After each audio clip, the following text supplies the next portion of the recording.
Bali nnyo kwagala programu yaffe eno y'abasama yiga bino. Omulamu ogwaleero gwengenda okubateera mu ddiiro guli ku kulonda okuliwo olwaleero oba okugenda okubeerawo mu biseera ebijja.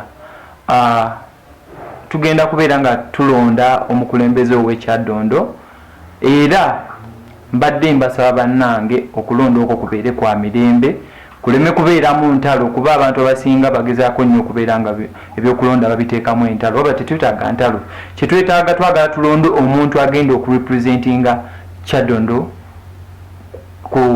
mu parliament y'eggwanga. So abantu waliwo ebintu ebimu ebiba bigenda mu maaso.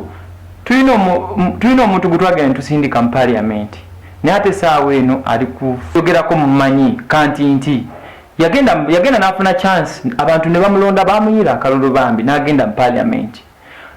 Wagenda mu parliament abadde atuula butuuzi, talina kyakola, talina kyayogerera abantu b'Ekyaddondo era naye asuubira nti era abantu bagenda kuddamu bakole ki, bamuyiira akalulu. Ekyo tekigenda beerawo. Abantu bategeera amazima, bategeera kanti nti gwani. Ekiseera kino balaba waliwo omuntu omulala eyeetaaga okugenda mu kifo ekyo naye bamuwe chance balabe kikyagenda okubeera nga abakolera. Ani gwe njogerako? His Excellency Bobi Wine. Omusajja oyo tulina ebintu byakoze, avudde wansi najja nga alina ebintu bye byakola kugamba tubirabako. Sigamba nti byakwogera propaganda nti oba kino oba kiri, wabula tubirabako byaze ng'akola ki, ng'akola. Ate is a man of his word. Waba agambye nti A ebeera A nti B ebeera B.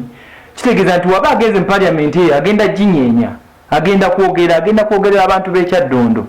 So Mr. Abdul Katinti tukusaba busabi nti olwaleero omusajja wandibadde omuwa chance naye n'agenda n'abeera nga naye abeerako kyakolera abantu b'Ekyaddondo. Oba ine ekiri ekyo tutamanyi kye wakola, tukweyanzizza nnyo, tukweyanzeege. Wabula this time around entebe giwa omuntu omulala agigendemu. Bannaye nze neewuunya lwaki abantu baagalanga bakuyita kulya. Twagenda wano tugamba nti tuwe ono Munnakatemba agende naye abeereko kyakola. We yatuuka eyo twali tumanyi nti abadde mu bantu amanye ensonga zaabwe, amanye embeera zaabwe, yatandika naye ate kukola bintu abantu batategeera. Atandise ate kugamba ate simanyi nze ssente, simanyi nze simanyi biki. Alina ebigambo byayogeraawo byali bingi ate era abantu banyiga, abantu bawulira bubi nnyo ne bagamba ye ate omusajja gwe twagamba nti agenda atuwugirira atukolere bwati ne bwati ate bino byatandise okukola.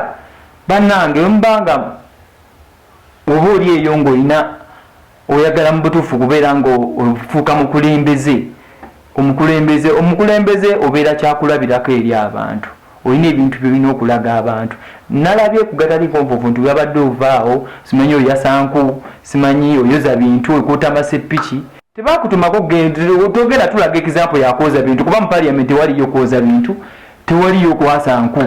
Olina tuteeseza wabula so si kutwasiza nku. So Mr. Kantinti ekwasa enku, oba oyagala kwasa nku sigala mu bantu ba bulijjo baasize enku.